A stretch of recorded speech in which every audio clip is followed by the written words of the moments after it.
Here to see Tony Calvino. Yeah, and who are you? Mike Sullivan. There are many stories about Michael Sullivan. Some say he was a decent man. Some say there was no good in him at all. This man is not a superhero. He's a very, very proficient killer. A man who doesn't want his son to find out. I once spent 6 weeks on the road with him in the winter of 1931. This is our story.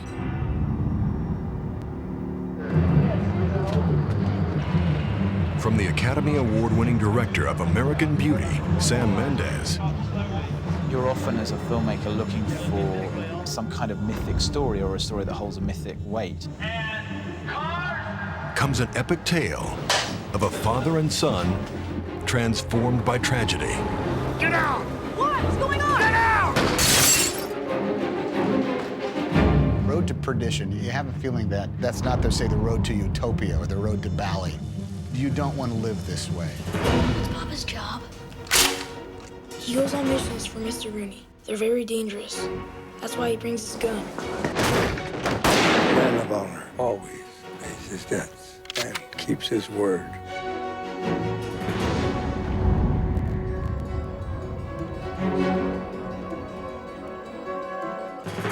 Based on the original graphic novel by Max Allan Collins and Richard Piers Rayner, Road to Perdition brings together Hollywood's brightest young talent with Oscar-winning legends in front of and behind the camera, including two-time Academy Award winner Tom Hanks, Oscar-winning screen legend Paul Newman, Oscar nominee Jude Law, and the father and son producing team of Richard and Dean Zanuck. I had the graphic novel sitting on my desk. I was on the verge of handing it to my assistant to read. I was about halfway out the door when I started flipping through it, and I loved it immediately. It's a very simple piece to read, and immediately was attracted to it. Sam Mendes, who hasn't made a picture since he won the Academy Award, went for it right away.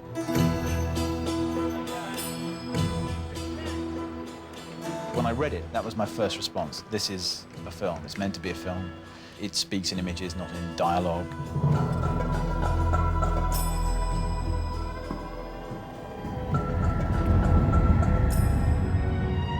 It's the story of a hitman for a small-town mob, Irish mob, set in the last mythic American landscape, the 1930s, when there was still space in which to completely lose yourself in the vastness of America.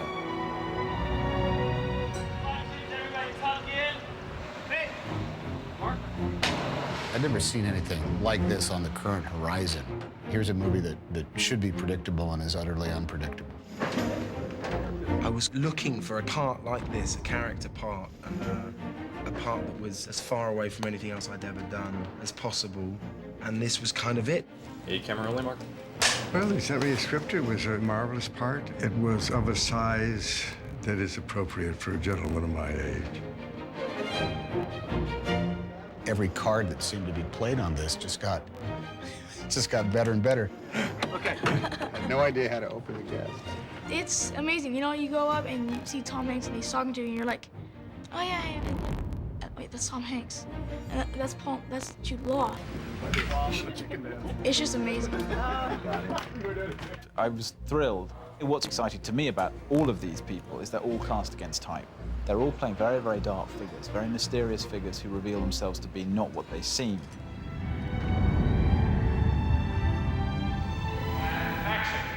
I never thought I'd be able to be in a movie like this. I looked at it and I said, well, geez, I felt as though that, oh, I know exactly what to do here. And that was surprising. It was shocking. There's one thing better than having a great actor, and that's a great actor who's never really done what this part is asking him to do before. And furthermore, he's keen that he tries. It's a beat. That just gives you the breath. The amount that is unspoken that Tom can carry with him as an actor is extraordinary. Tom is so amazing to work with. You know, he works such incredibly hard, long hours on every day. Okay, guys, that makes us ready. Quiet, please. Peter, I can't come to your concert tonight. I'm working. The reality is these kids just don't know what their dad does for a living. Working at what? Putting food on your plate, young man. She doesn't ask too much about his work. He just didn't then. She accepts it. She loves him very much. She's seen her husband come home enough times with blood on his shirt to know that there's stuff going down. You're a good lad. He loves his dad dearly, and he wants to get close to him, but there's always that thing. His dad compliments his brother, looks at him, stares at him, but he doesn't say anything. One of the most interesting thematic strands of the film is the relationship between father and sons. Who's got a hug for a lonely old man? The head of the family, played by Paul Newman, is a kind of adoptive parent to him.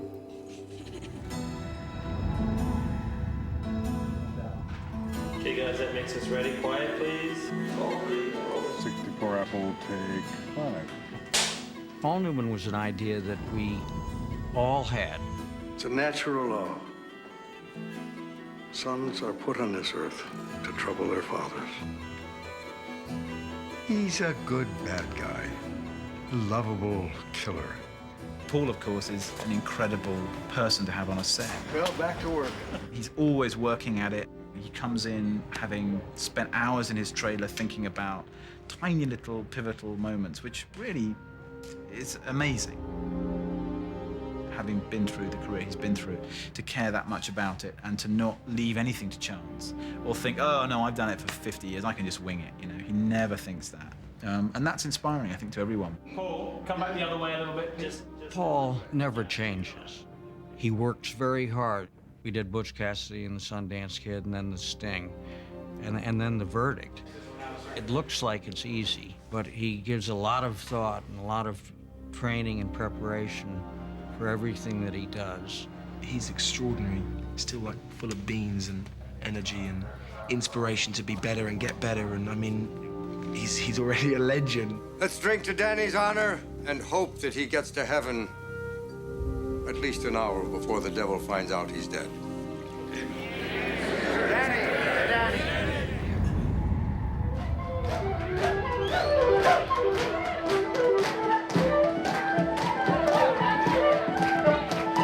I'm playing Paul Newman's son. I'm sort of Tom's half-brother.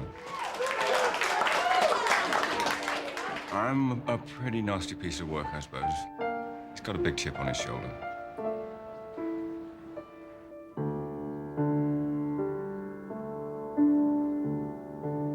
I think he sort of almost plays second fiddle to Tom's character, Mike, because Mike is sort of the favorite son, even though he's not the real son. So there's a lot churned up inside him, and I think this fuels what he does.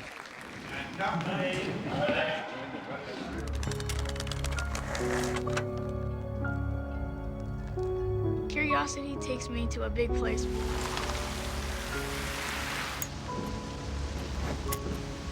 I hop in the back of his car during one of his jobs. You think you're so smart?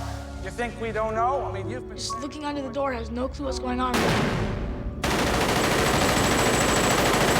All of a sudden, 3 guys die in 5 seconds right in front of his face. What was that? We're out of here. Jesus Christ, Connor, what the hell are you thinking?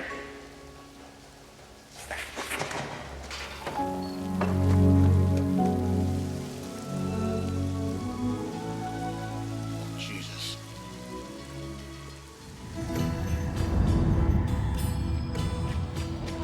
He's really a wonderful discovery. Tyler reminds me of a young Tyrone Power. He's just remarkable. What is your sport? My real sport? Baseball. Yeah. Oh, really? Oh, yeah. What position? Shortstop. The moment he walked in the room, he was clear that he just has something special. I defy anyone not to notice it the moment he walks on screen as well. He also has the air of an old man at times, a great wisdom in the eyes that belies his years. You saw everything? That's the moment when it all unravels. It ends up being the trigger for the, the tragedy that strikes down at the heart of the family. Can he keep a secret? He's my son. As far as he's concerned, that's the trigger he needed. And then once it gets going, he has to follow it through completely, and he can't just take out Sullivan. He is the person who sets the story in motion. He is the person that sets Sullivan off on his journey. It's the worst possible nightmare. Thinking that a witness was being removed from the scene. It turns out instead to be the mother and the youngest child of the Sullivan household. Younger Michael thinks it's his fault, and the older Michael knows that it's his fault. I mean, it's one of these great things where everybody's right and everybody's wrong at the same time. Tomorrow when they find out we're gone, they're gonna come after us. I have to protect you now. Now we are the only two left, and we have to kind of come together in order to make it work out. Out of the bad comes good. Out of the tragedy comes some kind of understanding, some kind of epiphany. Where are we going? To Chicago.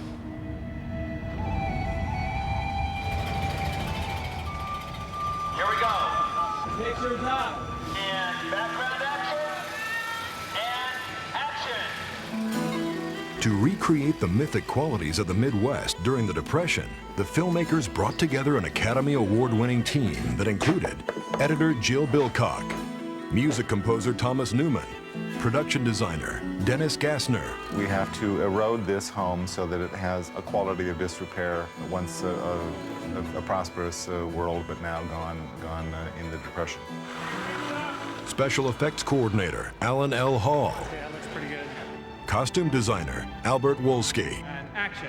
As you can see, it's wonderful effects.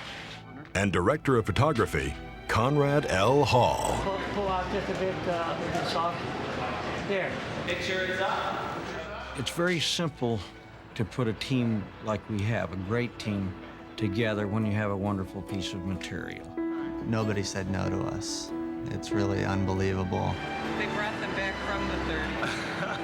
I think I'm the only one here without an Oscar. We did an exploratory recce before we decided to shoot in Chicago. Dennis Gassner had gone out there, and he basically said, look, you know, I think the stuff is still here. Wonderful, isn't it?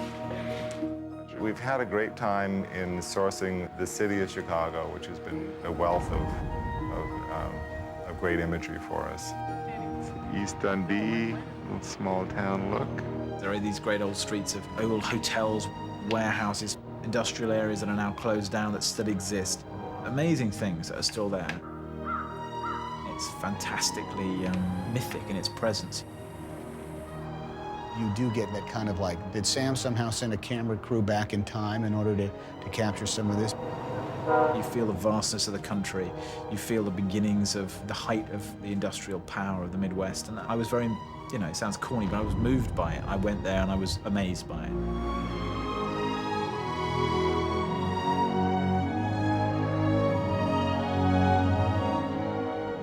We were going to stay in Chicago. We wanted to be able to have complete flexibility, so we needed a stage. The second floor and the first floor of the Sullivan House. The state, the Film Commission, helped us clear out the armory. And we built the interior of the Sullivan House and the interior of the Rooney Mansion there. Wow.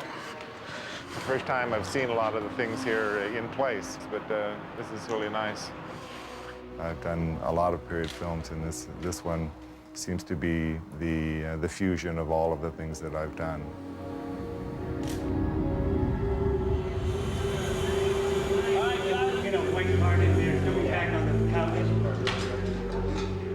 I play Frank Nitti, who was the right-hand man of Al Capone. I suppose he is sort of orchestrating things behind the scenes and has to figure out exactly what to do.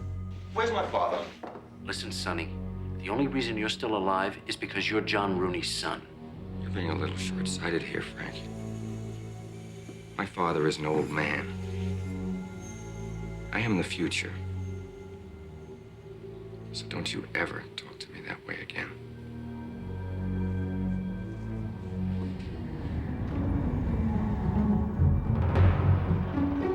And there's the guy whose job it is to stop Michael Sullivan.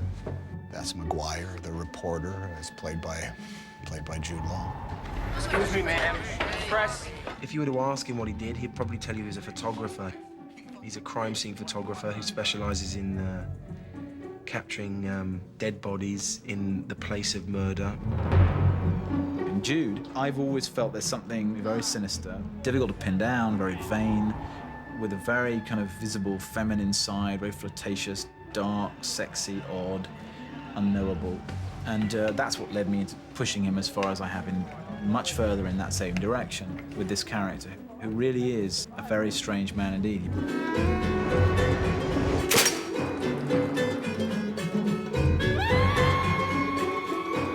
Sullivan and his son Michael poses a threat to not only the Rooney legacy, but also the Capone legacy in and around Chicago. So they have to hire someone who's a specialist at tracking people. It gets narrower and narrower as it goes along, and tighter as a story. So what are you gonna do? Something I can't do alone.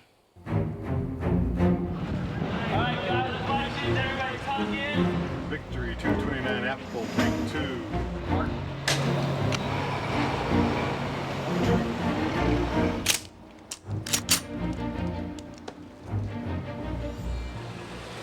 Ready? I'm ready. I'm making a withdrawal. I want dirty money only.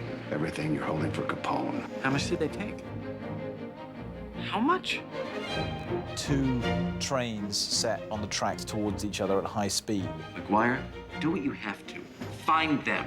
And one of them is going to have to come off. One of them is going to have to die.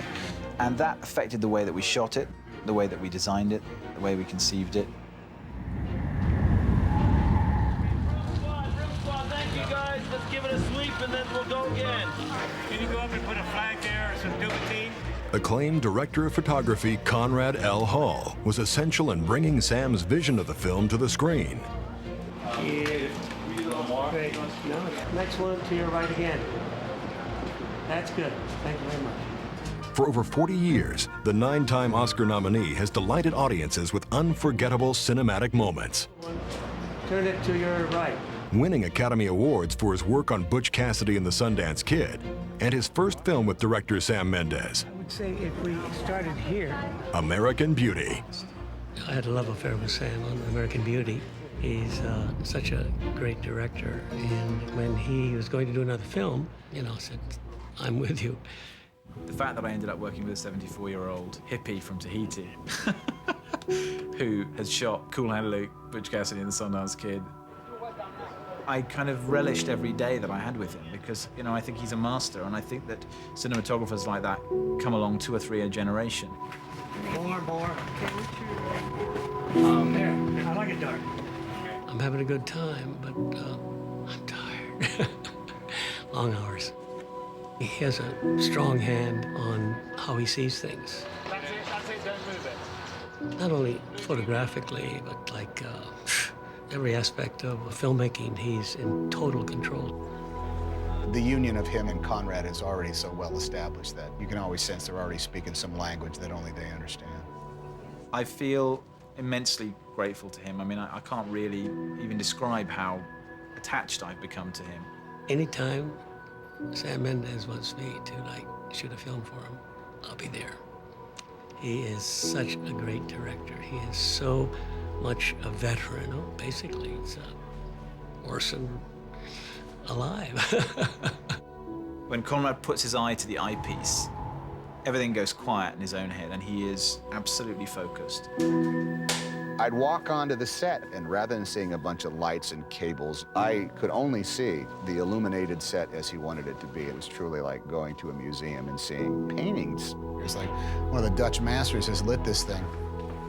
He can drive you mad, spending way longer than you ever expect him to, setting up one shot. But when you're in the cutting room, when you're in the screening room, when you fought for those extra days, when you sit down and you look at the movie again, you thank God that he was there.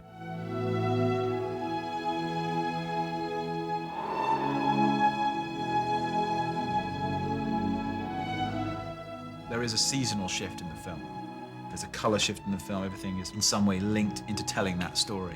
The way people dress, wear clothes, everything is designed to tell the story of the gradual humanizing of the central character. Once we find the architecture, then the tonality of the film starts to evolve.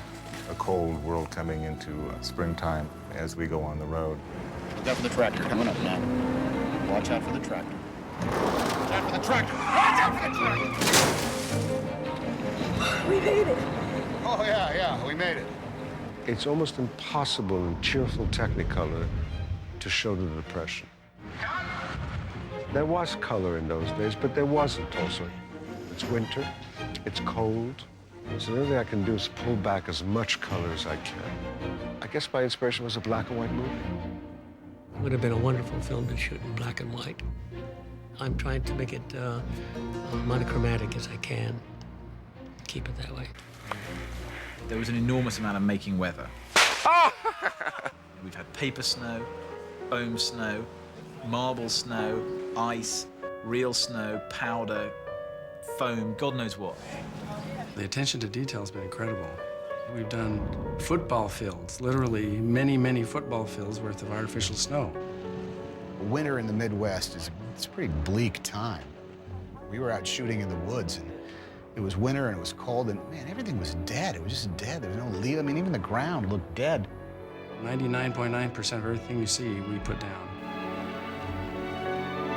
Everything was just so realistic. It was just so nice.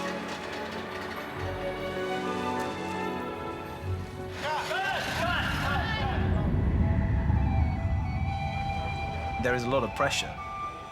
There was more pressure on my first movie because I didn't know whether I could make a movie or not. But that's a good sort of pressure, and I've never shirked pressure. I like it. I find it brings out the best of me. Okay, moving around, get your hand on the bottom, that's nice. There, having a good look. He is such a perfectionist, and he's on top of his game, and he's so prepared. Movie making, on the whole, made in the head anyway before you start. Storyboard, designs, everything is discussed in detail before you start, and you need to know how you're going to at least try and tell the story before you begin. I'm just going to make a slight adjustment. Okay, about 6 inches. He knows what he's doing. A lot of directors can give you instructions, but if you're in trouble, very few of them can get you out of it. When you're adjusting, Sam will take you aside and really get you into the character, let you know what he needs out of you for this particular shot, different angles, what he needs to see. All around, he's just an awesome director. We should change to the other music, okay? Once time ago. He's meticulous, and he won't let things ride. Little mock bow, yeah, whatever. We're missing something, we've got to find it. And that, ultimately, is just incredibly satisfying. You feel very safe. You feel like you're in very good hands. I suppose it also makes you feel like you've got to raise your game, which is a good feeling. You know, a little bit of fear in the belly is always quite nice.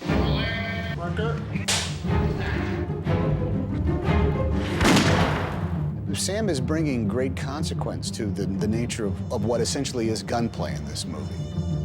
There's a lot of shots of, say, for example, this Thompson submachine gun being put together, because it's not a trivial thing. I think we're trying to do something here in which the psychological aspect of what they're doing has the grander attention on it, as opposed to how cool it looks to fire these weapons. You can end this now. You got to take him now. You won't make it. You're not with a little boy. It's a film about the epic qualities of life, which for me are what all the great films are about. I've always loved you like a son, and now I'm telling you, leave before it's too late. In a way, the second half of the film is the battle for the soul of his son. I cannot fight you and them at the same time. I can take care of myself fine. You think it's my fault this happened? It was not your fault. In good storytelling, there's always great paradox. And the only time you can do that is when I think the audience recognizes themselves up on the screen somehow. You remember your Aunt Sarah? She lives in Perdition. She'll take you in. Perdition is the name of the town, a mythic place in their memory, in their minds, something that leads them on a sense of hope. What are you gonna do? Just one last thing, and then it's done. This is the life we chose, the life we lead. And there is only one guarantee. None of us will see heaven. Michael could.